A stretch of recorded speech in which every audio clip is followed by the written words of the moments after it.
आणि तिला खूप आनंदही होत असे. एके दिवशी डॉक्टरांनी त्या दोघींचे रक्त चेक केले. त्यांचे हातपायांचे ठसे घेतले आणि एक्सरे काढले. अनेक प्रकारच्या चाचण्या केल्या. सोनाली रागिनीला म्हणाली, पप्पा, आपल्याला यासाठी तपासत आहेत की त्यांना पाहायचे आहे की आपल्याला काही आजार तर नाही ना? त्यांना हे सर्व करायला खूप छान वाटते. डॉक्टर निशांतने त्यांच्या जेवढ्याही चाचण्या केल्या त्यामध्ये असे निदर्शनास आले की त्या दोघी सख्या जुळवा बहिणी आहेत. त्यांची आता दुविधा मनस्थिती झाली होती.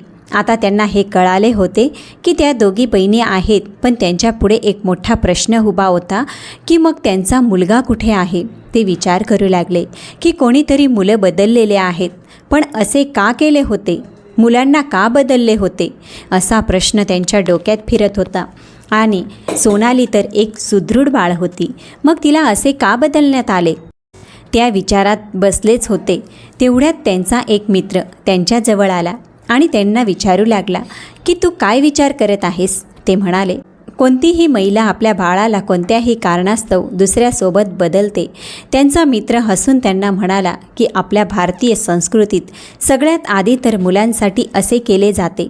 एवढे ऐकून डॉक्टर निशांतने त्यांच्या मित्राला थँक्यू म्हटले आणि म्हणाले की तू माझ्या प्रश्नाचे उत्तर दिले आहे. आणि अचानक त्यांना आठवले की जेव्हा ते रेकॉर्ड पाहण्यासाठी गेले होते त्या रेकॉर्डमध्ये मुलगा नावावर काट मारून मुलगी असे लिहिले होते.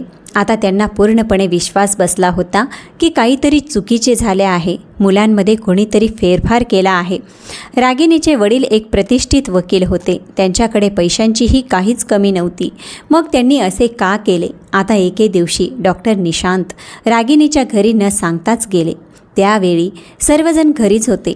त्यांना पाहून रागिनी त्यांना विचारू लागली, अंकल, सोनाली का आली नाही? तेव्हा ते तिला म्हणाले, बाळा, मी घरून आलो नाही. मी माझ्या हॉस्पिटलमधून येथे आलो आहे तुझ्या हाताचा नाश्ता करण्यासाठी. हे ऐकून सर्वजण हसू लागले.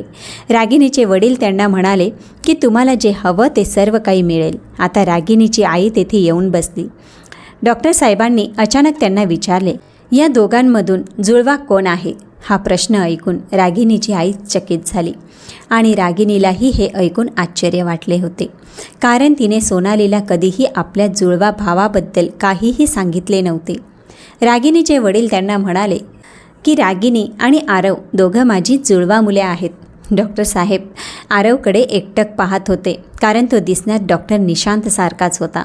त्यांच्या मनात एक लहर आली आणि ते म्हणाले, वकील साहेब, लोक किती विचित्र आहेत की मुलांसाठी पोरांची अदलाबदली करतात.